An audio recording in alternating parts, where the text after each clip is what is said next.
Сәлеметсіңдер ме балалар? Бүгін біздің каналымызда қазақ тілі 2-ші сыныптың 40-шы сабағы. Мәтіннің құрылымдық бөліктері тақырыбы. 13-ші жаттығу. Мәтінді оқы. Мәтіннің басқы және негізгі бөліктерінің жігін ажырат. Ал енді балалар, мәтінді оқиық. Оспан сабақтан келісімен сөмкесін лақтырып тастады. Үстел үстінде тұрған тамақты апыл-ғұпыл ішіп ойнауға кетті. Ол кешке дейін доп қуып жүргенде үйдегі інісі Мұрат та қарап отырған жоқ. Әуелі Оспанның сөмкесін біраз сүйретті. Сонан соң, ал енді балалар, мәтіннің басқы және негізгі бөліктерінің жігін ажырат дейді. Бұл жерде мәтіннің басқы бөлігі ғана берілген екен, ал мәтіннің негізгі және соңғы бөліктері берілмеген. Ал енді балалар, мәтіннің негізгі бөлігін бірінші сурет арқылы толықтыр.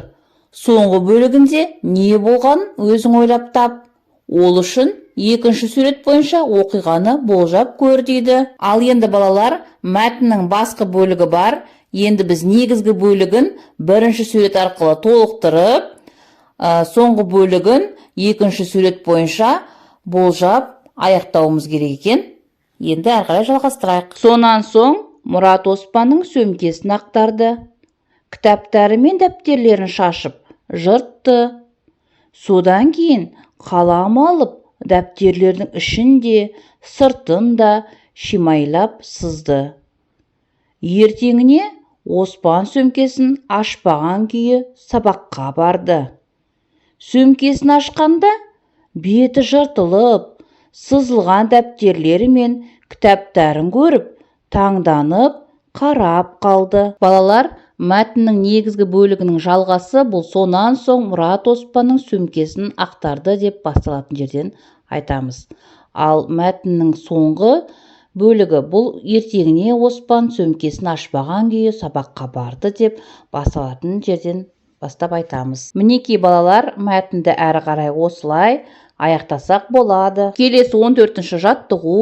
Оқы, парталасыңмен мақалдың мәнін талқыла. Жақсыдан үйрен, жаманнан жирен. Мақалдың мәні жақсы адамның әрбір іс-әрекетін үйреніп, жаманнан жирену керектігі туралы айтылған. Мақалды көркем жаз, өз-өзіңді тексер деген. Мақалды дәптерлеріңе өте әдемі көркем етіп жазып алыңдар. Келесі 15-ші жаттығу. Суреттерге қара, мәтінді оқы. Балалар, төмендегі суретке назар аударыңдар. Төмендегі суретте екі баланың сабақ оқып отқанын көреміз. Ербол бүгін жарыста болып, сабаққа бармай қалды. Кешкісін Жантастың үйіне барып, үйге берген тапсырманы сұрады. Ол көшіріп алуға дәптерін берді. Сол кезде Жантастың үйіне Айдар келіп қалды.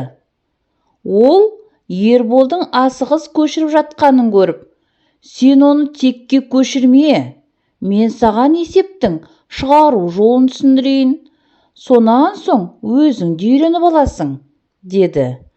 Ербол досының сөзін мақұлдап, оған ризашылығын білдірді. Енді балалар, осы мәтінге байланысты төмендегі тапсырмаларды орындайық. Мәтін кейіпкерлері кімдер? Мәтін кейіпкерлері Ербол, Жантас және Айдар. Мәтіндегі оқиғаға сенің көзқарасың қандай? Менің ойымша, Айдар өте дұрыс жасады. Өйткені Ербол есепті көшіріп алса, есептің қалай шығарылғанын түсінбес еді. Келесі, мәтінді қанша бөлікке бөлуге болады?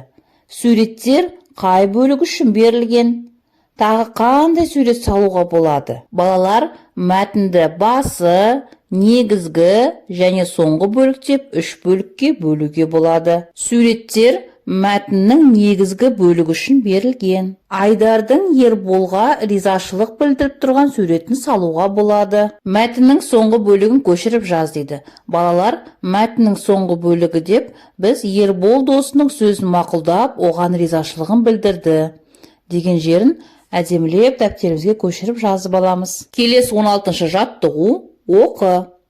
Біздің Айша апай тәрбие сағаттарын қызықты өткізеді. Бірде ол келесі тәрбие сағатында өзара сынға түсетінімізді хабарлады. Өзара сында әрбір сынаушы досының әуелі жақсы жағын, сонан соң кемшілігін дәлелдеп айтуы қажет екендігін ескертті. Серік Арнұрмен өзара сын айтысына түсті. Айтысты Серік бастады. Досым Арнұр, мен сенің әдептілігің мен кішіпейілділігіңді үлгі тұтамын. Дегенмен, сенің жеңе алмай жүрген кемшілігің бар. Ол жалқаулық. Сен жалқау болмасаң, үштік бағаларың болмас еді. Арнұр. Мәтін Балдырған журналынан алынған. Мәтін неше бөліктен тұрады?